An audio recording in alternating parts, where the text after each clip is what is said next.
दोस्तों, स्वागत है आपका हमारे यूट्यूब चैनल किसान का बेटा में। दोस्तों, आज हम बात करने जा रहे हैं कि धान की फसल में कल्ले कैसे बढ़ाएं। एक पौधे से एक किसान 50 से 60 कल्ले कैसे लें। तो दोस्तों, इसी के बारे में हम आपको आज बताएंगे 10 उपाय। उन 10 उपाय में से अगर आपने 3-4 भी अपने खेत में इस्तेमाल कर लिए तो आपकी फसल में उपज बढ़ जाएगी और आपको ज़्यादा मुनाफा हो जाएगा। और हम ये चाहते हैं कि हर किसान को इसका मुनाफा हो।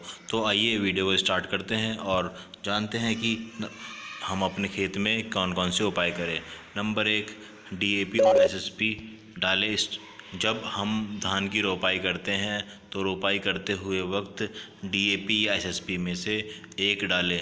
मेरी सलाह माने तो सबसे पहले एसएसपी सिंगल सुपर फास्फेट डालना चाहिए, क्योंकि एसएसपी जो होता है उसके अंदर फास्फोरस, सल्फ़र और कैल्शियम होता है। और फास्फोरस की बात करें, जो फास्फोरस होता है वो जड़ों को बढ़ाने और जड़ों को फैलाने का काम करता है। फास्फोरस का एक काम ये भी होता है कि जो कोशिका होती है उसको विभाजन में भी उसका रोल होता है। बात करें सल्फ़र की, जो सल्फ़र होती है हमारे वो कल्लों की संख्या बढ़ाने में काम आता है।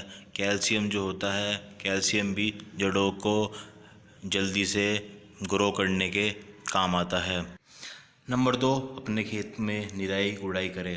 निराई गुड़ाई रोपाई के 15 दिन बाद स्टार्ट करें। निराई गुड़ाई से ये फ़ायदा होता है कि जो किसान निराई गुड़ाई करते हैं, जो धान के पौधा होता है उसके आसपास जो मिट्टी चिपक जाती है वो फुलफुली हो जाती है, और जो धान में हमारी जो खरपतवार आती है वो भी निराई गुड़ाई से हमारी ख़त्म हो जाती है। निराई गुड़ाई जिससे क्या होता है, हमारे कल्लों का विकास होता है और हमारे कल्ले बहुत ज़्यादा बढ़ते हैं।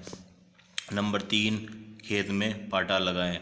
जैसे कि आप देख पा रहे हैं इस वीडियो में कि कैसे ये किसान अपने खेत में पाटा लिए घूम रहे हैं। तो अपने खेत में किसान पाटा लगाएं। नंबर 4, अपने खेत को सूखा रखें। खेत को इतना भी सूखा नहीं रखना है कि उसमें क्रैक आ जाए। इतना सूखा रखिए कि उसमें हल्की नमी बनी रहे। आप अगर उसमें उंगली डालो तो उंगली उसमें चली जाए। खेत में सूखा रखने से ये फ़ायदा होता है कि जो हमारे पौधा होता है उसकी ऊपर की बढ़वा रुक जाती है और वो अपने जो साइड से उसमें कल्ले निकलने स्टार्ट हो जाते हैं। नंबर 5, किसान अपने खेत में सरसों की खली डाले। सरसों की खली 20 किलो पर एकड़ अपने खेत में डालें। सरसों की खली डालने से ये फ़ायदा होता है कि सरसों की खली में नाइट्रोजन, फास्फोरस और पोटाश अच्छी मात्रा में होता है। बात करें उसमें 4% नाइट्रोजन, उसमें 2% फास्फोरस और 1% उसमें पोटास की मात्रा होती है। और सरसों की खली में अलग से जो हमारे ऑर्गेनिक तत्व भी उपलब्ध रहते हैं, जिससे वो खेत में कल्लों की संख्या बढ़ाने में भी मदद करता है। नंबर 6, इफ़को सागरिका Z++ डालें। इफ़को सागरिका जो होती है उसकी डोज है हमारी 8 kg per hectare. IFFCO Sagarika के अंदर हमारा सीवीड होती है जो खेत में जाकर पौधों की कल्लों की संख्या बढ़ाने में भी मदद करता है। नंबर 7, उसमें 2,4-D डालें। 2,4-D अमाइन साल्ट मत डालें, उसमें इथाइल ईस्टर का प्रयोग करें जो 38% के हिसाब से हमारे दुकानों पर भी उपलब्ध हो जाता है।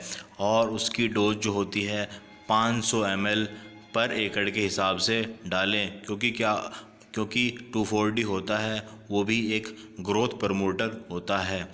उसके बाद किसान भाइयों, नंबर 8, जो हमारा फॉस्फेट सोलुबलाइजिंग जो बैक्टीरिया होता है उसका सॉल्यूशन भी आप खेत में स्प्रे करें। जो हमारे खेत के अंदर जो फास्फोरस पटा होता है उसको वो जल्दी से घुलनशील कर देता है और पौधों में पहुंचा देता है।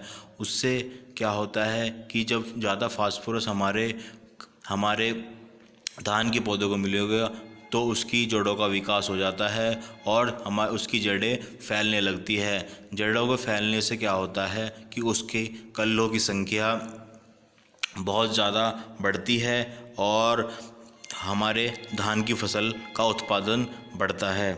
नंबर 9, बात करें यूरिया की। अपनी फसल में 20 से 25 दिन तक कोई यूरिया न डालें। यूरिया जो होता है उसमें नाइट्रोजन होता है।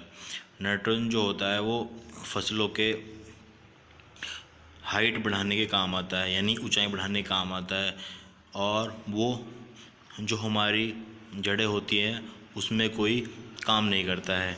इसलिए यूरिया देने से क्या होता है, जो हमारा जड़ों में होने वाला कार्य होता है वो रुक जाता है और पौधा अपनी ऊंचाई बढ़ाने पर काम करता है।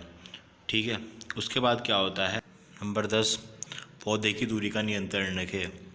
1 मीटर स्क्वायर में कम से कम 35 से 40 पौधे होने चाहिए, यानी जो उसकी कतार से कतार की दूरी वो 20 सेंटीमीटर और पौधे से पौधे की दूरी 15 सेंटीमीटर होनी चाहिए।